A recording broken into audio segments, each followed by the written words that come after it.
ఓం శ్రీ గురుభ్యో నమః. హరి ఓం. గ్రత్సమదర్శే గణానాం త్వా గణపతిగం హవామహే కవిం కవీనాముపమశ్రవస్తమం జ్యేష్ఠరాజం బ్రహ్మణాం బ్రహ్మణస్పత ఆనశృణ్వన్నోతిభిः సేదసాదనం. శ్రీమహాగణాధిపతయే నమః. प्रणो देवी सरस्वती वाजभिर्वाजिनीवती धीनामभित्र्यवतु वाग्देव्यै नमः.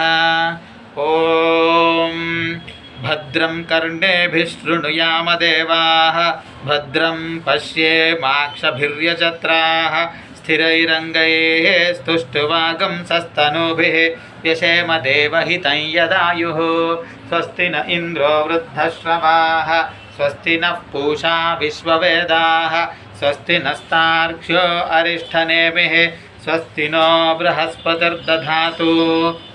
ॐ शान्तिः शान्तिः शान्तिः.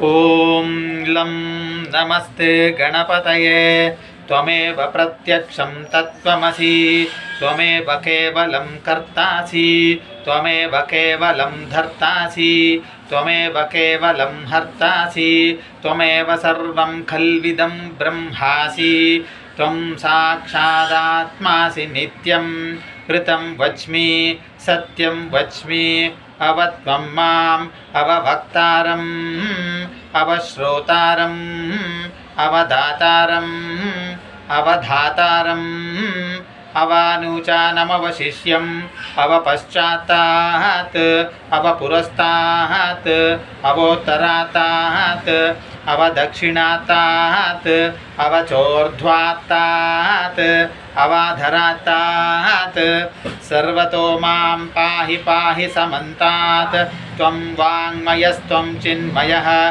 त्वमानन्दमयस्त्वं ब्रह्ममयः त्वं सच्चिदानन्दाद्वितीयोऽसि त्वं प्रत्यक्षं ब्रह्मासि त्वं ज्ञानमयो विज्ञानमयोऽसि. सर्वं जगदिदं त्वत्तो जायते सर्वं जगदिदं त्वत्तत्तिष्ठति सर्वं जगदिदं त्वयि लयमेष्यति सर्वं जगदिदं त्वयि प्रत्येति. त्वं भूमिरापो नलो निलो नभः त्वं चत्वारि वाक्पदानि त्वं गुणत्रयातीतः त्वम् अवस्थात्रयातीतः त्वं देहत्रयातीतः त्वं कालत्रयातीतः त्वं मूलाधारे स्थितोऽसि नित्यं त्वं शक्तित्रयात्मकः त्वां योगिनो ध्यायन्ति नित्यं.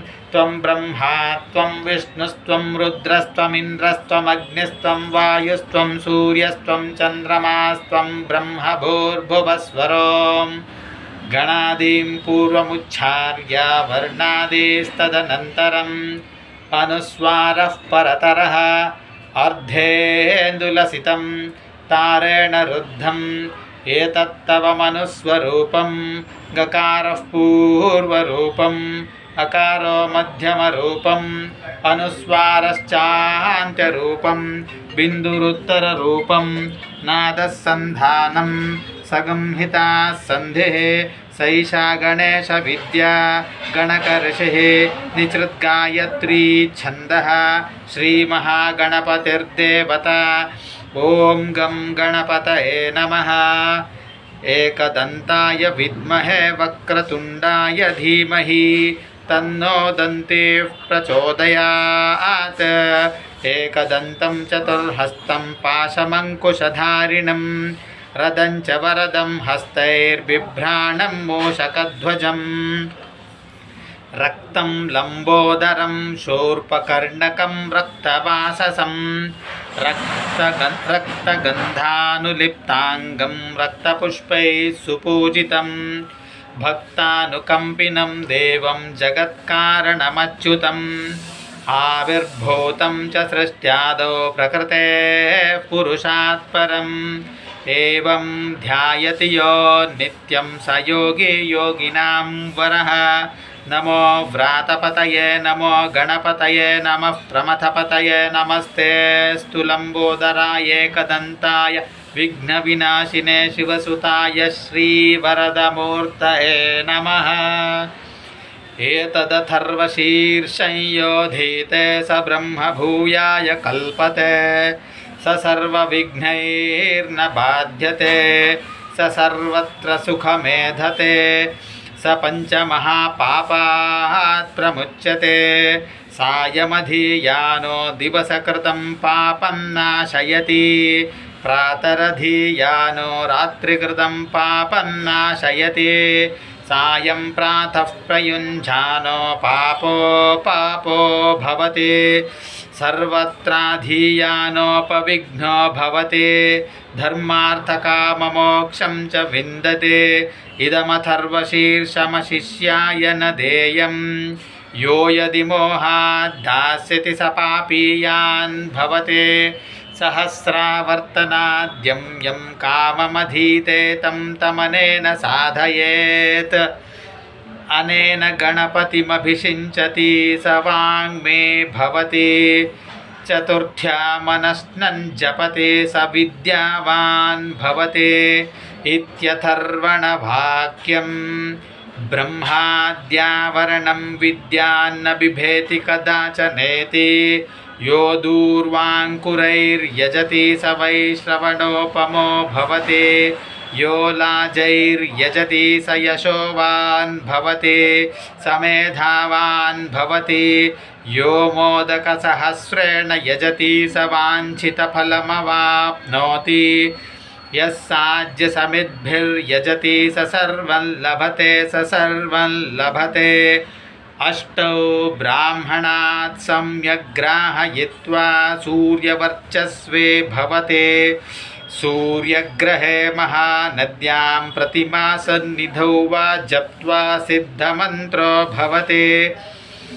महाविघ्नात् प्रमुच्यते महादोषात् प्रमुच्यते महापापात् प्रमुच्यते महाप्रत्यवायात् प्रमुच्यते स सर्वविद्भवति स सर्वविद्भवति य एवं वेद इत्युपनिषत्।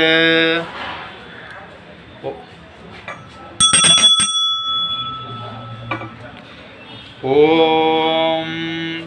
भद्रं कर्णेभिः शृणुयाम देवाः भद्रं पश्येमाक्षभिर्यजत्राः स्थिरैरङ्गैस्तुष्टुवागुंसस्तनूभिः व्यशेम देवहितं यदायुः स्वस्ति न इन्द्रो वृद्धश्रवाः स्वस्ति नः पूषा विश्ववेदाः स्वस्ति नस्तार्क्ष्यो अरिष्ठनेमिः स्वस्ति नो बृहस्पतिर्दधातु।